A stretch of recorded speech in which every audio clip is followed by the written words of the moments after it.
Hello guys, आपका मेरे channel smart study में स्वागत है। आज हम क्लास 7 का मैथ्स का जो सैम्पल पेपर दिया गया था उसका पार्ट 3 करने वाले हैं। फर्स्ट एंड सेकंड हम कर चुके हैं, जिसके अंदर लगभग हमने सारे क्वेश्चंस कर लिए। सेक्शन सी बच गया था जिसको आज हम कंप्लीट करना है।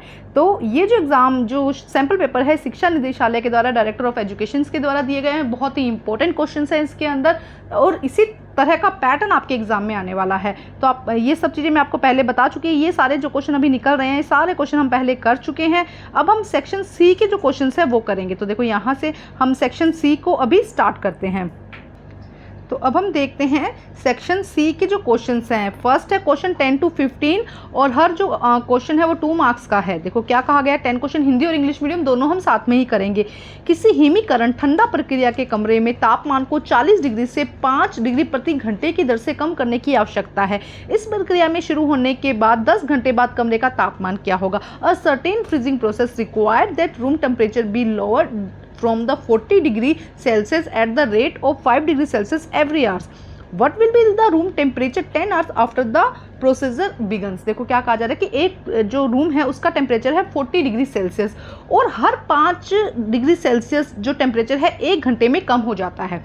तो 10 घंटे के बाद कमरे का टेम्परेचर क्या होगा, एक बार फिर बताती हूँ। एक रूम है जिसका टेम्परेचर है 40 डिग्री सेल्सियस है और हर 1 आवर में, मतलब हर एक आवर में, 1 घंटे के अंदर 5 डिग्री सेल्सियस तापमान कम हो जाता है। तो 10 आवर्स के बाद में टेम्परेचर कितना होगा। तो देखो किस तरह से करेंगे। स्टार्टिंग में कितना टेम्परेचर है, 40 डिग्री सेल्सियस है और हर घंटे में कितना टेम्परेचर हो रहा है, -5 हो रहा है। हर घंटे में 5 डिग्री सेल्सियस टेम्परेचर क्या हो रहा है, कम हो रहा है। तो 10 आवर्स में कितना हो जाएगा, -50 डिग्री।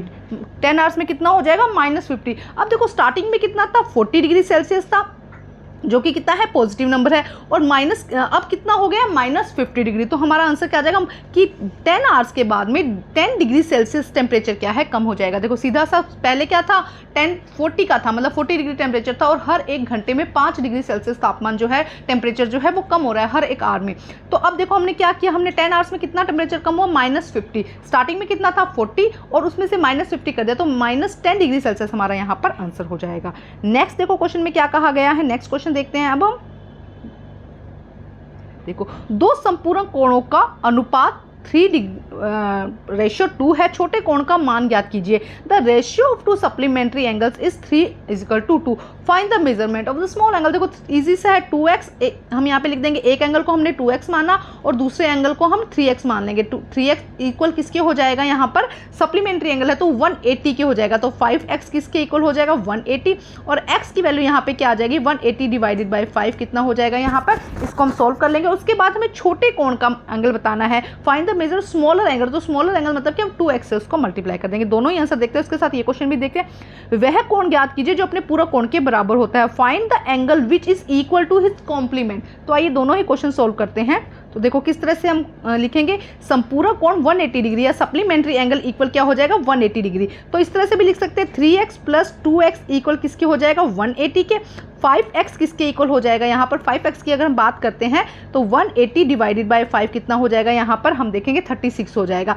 अब हमें यहाँ पे x की वैल्यू 2x की वैल्यू निकालनी है, क्योंकि जो स्मॉल एंगल था वो कितना था, 2x का। तो कितना हो जाएगा, 36 को अगर हम 2 से मल्टीप्लाई करेंगे तो 72 हमारा यहाँ पर आंसर हो जाएगा। ये भी इस तरह से आप रेशियो करके 3:2 करके भी आप इस तरह से कर सकते हैं। अब इसके और में क्वेश्चन दिया गया था, उसको देखते हैं। यहाँ पर है कि पूरा कोण का जो वैल्यू है या कॉम्प्लीमेंट्री एंगल कितना होता है, 90 डिग्री। अब ये क्या कहा है कि जो एक एंगल है 45 का है, तो या तो 90 - 45 कर दो तब भी एंगल आ जाएगा कि दूसरा एंगल कितना होगा, 45, और दोनों इक्वल होंगे, क्योंकि अगर 45 एक एंगल दिया गया है तो दूसरा एंगल इसके इक्वल ही होगा, क्योंकि इसका जो सम है वो कितना हो जाएगा, 45। तो आंसर हमारा दूसरा एंगल कितना आ जाएगा, 45 के। तो 90 डिवाइडेड बाय 2 इक्वल 45। अब करते हैं क्वेश्चन नंबर 12। चीनी 37.34 प्रति किग्रा की दर से बेची जाती है। 8 किग्रा चीनी का मूल्य ज्ञात करो। द शुगर इज सोल्ड 37/3/4 पर केजी, मतलब 1 केजी का जो मूल्य है वो कितना है, 37/3/4। Find the 8 KG of sugar. देखो कुछ नहीं करना है, इसको इजी मिक्स फ्रैक्शन है, इसको नॉर्मल फ्रैक्शन में कन्वर्ट कर लेना है, फिर 8 से मल्टीप्लाई कर देना है। तो आइए देखते हैं इसका आंसर। तो देखो किस तरह से लिखेंगे हम, 1 kg शुगर, 1 किलो चीनी कितना है 17 3.5। तो हम इसको अगर सम को अगर सोल्व करेंगे मिक्स फ्रैक्शन को तो 71/4 हो जाएगा। तो 8 किलो जो शुगर है, 1 किलो जो चीनी है वो कितना की हो जाएगी 71/4 मल्टीप्लाई बाय 8, तो 142 हमारा यहाँ पर आंसर आ जाएगा 140। तो सीधा सा किया, पहले इसको हमने किस में कन्वर्ट कर दिया, मिक्स फ्रैक्शन को प्रॉपर फ्रैक्शन में कन्वर्ट करने के बाद में 8 से उसको मल्टीप्लाई कर दिया। नेक्स्ट देखो क्वेश्चन नंबर 13 क्या है, यदि 24 पुस्तकों की कीमत 2986.80 है तो एक पुस्तक की कीमत बताओ। देखो क्या है, सीधा सीधा हमको डिवाइड करना है कि अगर 24 if the cost of the 24 books is 2986.80 then find the cost of value. तो सीधा क्या करना है, 2986.80 को हमें क्या करना है 25 से डिवाइड कर देना है। तो ये आप 7th क्लास के हो, आप इजीली इसको डिवाइड कर सकते हो। तो देखते हैं इसका आंसर। तो देखो जब इसको सोल्व करेंगे हम, यहाँ पर एक सेकेंड, यहाँ पे इसको सोल्व करेंगे, अच्छे से आप खुद करिएगा इसको सोल्व। तो इसका आंसर आएगा 124.45, मतलब कि 124.45 पैसे इसका आंसर आ जाएगा। अब करते हैं नेक्स्ट क्वेश्चन। अब करते हैं क्वेश्चन नंबर 14। देखो क्या है, सत्यापित कीजिए, वेरीफाई द फॉलोइंग। देखो इसको हमें वेरीफाई करना है, 18 मल्टीप्लाई, फिर ब्रैकेट दिया गया है 7 + -3 इक्वल है 18 मल्टीप्लाई 7 प्लस 18 + 3। तो देखो क्या कहा गया है कि पहले 18 बाहर को मतलब हमने एक्स्ट्रा निकाल के रख दिया और 7 और 3 को ऐड करना है। और इसमें क्या किया गया है, हमें वेरीफाई करना है कि ये क्या सही है। अब 18 को पहले 7 से मल्टीप्लाई किया है, उसके बाद 18 को 3 से मल्टीप्लाई किया, तो ये वेरीफाइड है। अब इसको सॉल्व करके देख लेंगे। इसी तरह से दूसरा क्वेश्चन है, उसमें भी हमें वेरीफाई करना है। यहाँ पे 21 है और यहाँ पे ब्रैकेट में 4 और 6 है। इसी तरह से यहाँ पे पहले 21 को 4 से मल्टीप्लाई करना है, 21 को 6 से मल्टीप्लाई करना है। तो आइए करते हैं इसको सॉल्व। देखो 14 क्वेश्चन को किस तरह से सॉल्व करेंगे, हम पहले लिखेंगे LH जो कि लेफ्ट हैंड साइड पर था, वो देखो क्या हो जाएगा, लेफ्ट हैंड से यहाँ पे RHS लिख देंगे। लेफ्ट हैंड साइड में क्या था 18 और 7/3, इसको सोल्व करके लिख दिया हमने। तो देखो 7 और 3 को जब फर्स्ट स्टेप जो क्वेश्चन था उसको सोल्व करके यहाँ पे लिखा गया है। तो 18 हमने क्या किया, 7 और 3 को सोल्व कर दिया, तो 4 आया, आंसर कितना है 72। अब दूसरे में देखो 18 को 7 से मल्टीप्लाई किया और 18 को -3 से हमने मल्टीप्लाई किया। जब 18 को हमने 7 से किया तो 126 आया, 126 आया, और 18 को 3 से किया तो माइनस, क्योंकि यहाँ पे माइनस है तो -54 आया, तो ये भी कितना आ गया 72। तो LHS left hand side and right hand side हमारे इक्वल है, ये वेरीफाई होता है। अब इसका हम सेकंड पार्ट देख लेते हैं। देखो सेकंड पार्ट में भी हमें यही प्रूव करना था।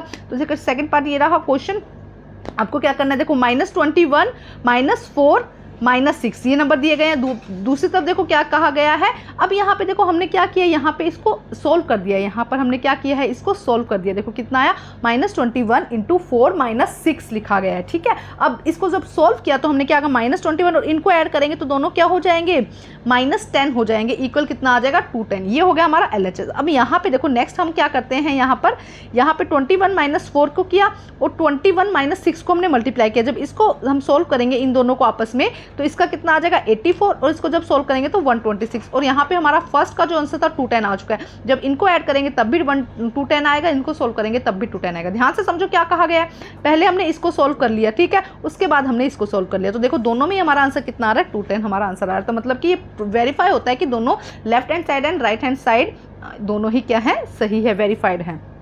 नेक्स्ट देखते हैं 15 क्वेश्चन में क्या कहा गया, किसी टेस्ट में प्रत्येक सही उत्तर पर +5 अंक दिए जाते हैं, प्रत्येक गलत उत्तर पर 2 अंक काट दिया जाता है। In a test 5 marks are given for the every correct answer and 2 marks are given every incorrect. सही पर कितने दिए जाते हैं 5, गलत पर -2 काट दिए जाते हैं। अब यहाँ पे 2 क्वेश्चन पूछे गए। सविता ने सभी प्रश्नों के उत्तर दिए, 30 अंक प्राप्त किए, जबकि उसके 10 सही उत्तर पाए गए। Savita answer all the question, सारे आंसर्स दिए उसने, एंड 30 मार्क्स गोट, उसको कितना मिले 30 मार्क्स मिले, और 10 उसके सही आंसर थे। जय ने भी सभी प्रश्नों के उत्तर दिए, -12 अंक प्राप्त किए, उसको कितना नंबर मिले, -12 अंक उसको मिले, जबकि उसके 4 उत्तर सही पाए गए। जय also answered the all the question and score marked for the 4 correct answer, उसको 4 उसने सही क्वेश्चंस दिए हैं, उनमें से प्रत्येक ने कितने उत्तर गलत दिए हैं। How many question each of them had attempt wrong, हमें गलत को देखना है। तो आइए देखें किस तरह से करना है ये क्वेश्चन। तो देखो किस तरह से करेंगे, फर्स्ट सविता का देखते हैं। देखो सविता का करेक्ट आंसर कितने थे 10, तो मार्क्स कितने आए उसके 10 × 5 50, क्योंकि एक क्वेश्चन के 5 मार्क्स मिलने थे। सविता ने अंक प्राप्त किए, सविता गोट मार्क्स कितने हैं उसके 30 मार्क्स हैं, उसको मिलने कितने थे 50 मिलने थे, लेकिन उसको कितने मिले हैं 30 मिले हैं। तो कितने अंक काटे गए, 50 में से 30 माइनस किया तो 20 उसके जो है नंबर काटे गए हैं। तो रॉन्ग आंसर कितने हो गए उसके, क्योंकि 20 अंक उसके कट किए गए हैं, तो 20 / 2 मतलब कि 10 आंसर जो है उसने रॉन्ग किए हैं। अब जय की बात करते हैं, जय ने करेक्ट आंसर, सही आंसर कितने किए हैं 4 किए हैं, मार्क्स उसके कितने बनते हैं, 20 मार्क्स बनते हैं, लेकिन एक्चुअल में उसके कितने जो नंबर है वो -12 नंबर आए हैं। जय गॉट मार्क्स -12। बात धीरे धीरे समझो, आराम से समझो। उसके बाद देखो अब क्या कहा जा रहा है कि उसके नंबर कितने बनने चाहिए, 20 मार्क्स तो उसके आए हैं, ठीक है, कितने नंबर कटे हैं उसके देखो यहाँ पे, और माइनस करना है हमको -12 को, क्योंकि उसके नंबर कितने हैं -12, तो 32 उसके नंबर बनते हैं। तो उसने गलत आंसर कितने दिए, देखो उसने गलत आंसर कितने दिए यहाँ पे 16 आंसर जो है, मतलब जो फाइनल आंसर आया 32 को अगर हमने 2 से, क्योंकि 2 नंबर कट रहे हैं ना एक क्वेश्चन पे, तो 16 आंसर उसने गलत दिए। थोड़ा सा ध्यान से तसल्ली से करना, आंसर आपके सामने रिपीट एक बार कर देखना इन क्वेश्चन को, ये इंपॉर्टेंट क्वेश्चन है, ठीक है। देखो सीधा पहले जितने सही नंबर उसके बनते हैं और कितने कट गए हैं माइनस करना, और जो बच जाएगा ना उसको डिवाइड करना है जितने नंबर कट रहे हैं हर क्वेश्चन पे। अब हम करते हैं क्वेश्चन नंबर 17। एक आयत की लंबाई 71 सेंटीमीटर और चौड़ाई 2.5 सेंटीमीटर है। आयत का क्षेत्रफल बताओ। देखो कितना ही आसान क्वेश्चन है। The length of the rectangle is 71 centimetre and breadth is the 2.5 centimetre. Find the area. तो क्या होगा, L इंटू बी हो जाएगा। तो बहुत ही आसान है, हम साथ में ही दोनों क्वेश्चन कर लेते हैं। इसका और का क्वेश्चन भी दिया गया है। एक बहुभुज की प्रत्येक भुजा 2.5 सेंटीमीटर है। बहुभुज का परिमाप ज्ञात कीजिए। आपको क्या करना है, बहुभुज का परिमाप ज्ञात करना है। एंड इस बहुभुज की कितनी भुजाएं हैं। तो देखो इसके लिए फॉर्मूला है, दोनों ही क्वेश्चन हम करते हैं साथ में। फर्स्ट क्या है, हमें सिर्फ L और मल्टीप्लाई B का फॉर्मूला लगाना है, तो हमारा एरिया निकल जाएगा, क्षेत्रफल निकल जाएगा। और सेकंड क्वेश्चन में हमें क्या करना है, एक तो बहुभुज की कितनी भुजाएं हैं उसके बारे में देखना है। तो देखो क्या कहा गया है, आयत की लंबाई length of the rectangle 71 centimetre, breadth चौड़ाई कितनी है 2.5 सेंटीमीटर लिख दीजिएगा। तो एरिया और क्षेत्रफल का फॉर्मूला क्या होता है, लंबाई गुना चौड़ाई या L इंटू बी। जब L इंटू बी करेंगे तो 177.5 सेमी स्केल्स का आंसर आ जाएगा। तो ये हो जाएगा इसका फर्स्ट का। अब इसका सेकंड में जो और है उसका आंसर देखते हैं। देखो क्या कहा गया है, बहुभुज का परिमाप पैरामीटर ऑफ पॉलीगोनल। पॉलीगोनल का पैरामीटर कितना दिया गया है 25 सेंटीमीटर। भुजाओं की संख्या, how many side of the polygonal, हमें उसकी क्या निकालनी है, भुजाओं की संख्या निकालनी है। तो किस तरह से निकाली जाती है भुजाओं की संख्या अगर निकालनी हो, तो जो दिया गया है 2.5 दिया गया है 1 सेंटीमीटर, सॉरी यहाँ पे लिखेंगे 1 सेकेंड, 25 डिवाइडेड बाय 2.5, यहाँ से पॉइंट को उड़ाएंगे तो हमेशा कितने मिल जाएगा 10 सेंटीमीटर। भुजाओं की संख्या कितनी मिल जाएगी, यहाँ पर 10 भुजाओं की संख्या मिल जाएगी। तो भुजाओं की संख्या कितनी हो जाएगी, यहाँ पर 10, यहाँ पर क्या हो जाएगी, भुजाओं की संख्या हो जाएगी। अब देखते हैं नेक्स्ट क्वेश्चन। अब देखते हैं 17 क्वेश्चन। देखो क्या है, एक 2 पहिया वाहन 1 लीटर पेट्रोल में 53.5 किमी की दूरी तय करता है। 20 लीटर पेट्रोल में वह कितनी दूरी तय करेगा। और 2 व्हीलर कवर और डिस्टेंस 55.3। देखो क्वेश्चन में थोड़ा सा डिफरेंस हो गया, हम एक लेके चलेंगे। In litre of petrol, how much distance will be cover in 20 litre of petrol. देखो दोनों में यहाँ पे चेंज हो गया, हम एक को मान के चलेंगे, कोई भी एक ले लेते हैं। तो आइए देखते हैं इसका आंसर। तो देखो क्या कहा गया, 1 लीटर पेट्रोल में दूरी तय करता है। 1 लीटर पेट्रोल और एरिया डिस्टेंस कितना है 53.5 का लेके चल रहे हैं। अगर यहाँ पे आप इंग्लिश मीडियम में करना चाहते हैं तो इस तरह कर सकते हैं, यही था शायद ना, आप चेक कर लीजिएगा। तो 53.5 किलोमीटर, तो 20 में कितना करेगा, हम इसको क्या करेंगे 20 से मल्टीप्लाई करेंगे तो कितना आ जाएगा 1070 किलोमीटर हमारा आंसर आ जाएगा। ध्यान से करना है, उसको 55 से हम 20 को मल्टीप्लाई कर देंगे। अब करते हैं 18 क्वेश्चन। तो देखिए 18 क्वेश्चन लास्ट क्वेश्चन है।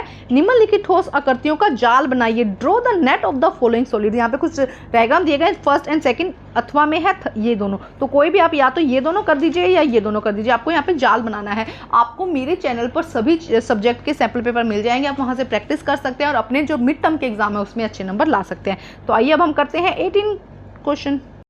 हमें यहाँ पे नेट दिखाना है कि किस तरह दिखाई देगा। तो अगर हम देखेंगे तो देखो एक पोर्शन तो हमको ये दिखाई देगा और एक ये दिखाई देगा। इसी तरह से हमें ये दिया गया, इसको देखो किस तरह से आपको दिखाना है, इसका जाल दिखाना है। तो जाल में कितने कॉलम्स है, देखो यहाँ पे इस तरह से आपको बनाना है और यहाँ पे 3 कॉलम्स बना देने, इस तरह से दिखाई देगा। आपकी बुक में अच्छे से दिया गया है, देख लीजिएगा। नेक्स्ट देखो ये है बेलन। बेलन आपको किस तरह से दिखाई देगा, एक तो ये दिखाई देगा, ऊपर 2 गोले दिखाई देंगे। देखो ये दिखाई दे रहा है ना। अब इसको अगर आप देखोगे तो ये इस शेप में आपको रेक्टेंगल आपको इस शेप में दिखाई देगा। तो आपको इस तरह से बनाना है, थोड़ी सी प्रैक्टिस करेंगे हो जाएगा। तो इस तरह अभी सारे पेपर को सॉल्व कीजिए और अपने अच्छे नंबर लाइए। Thank you guys.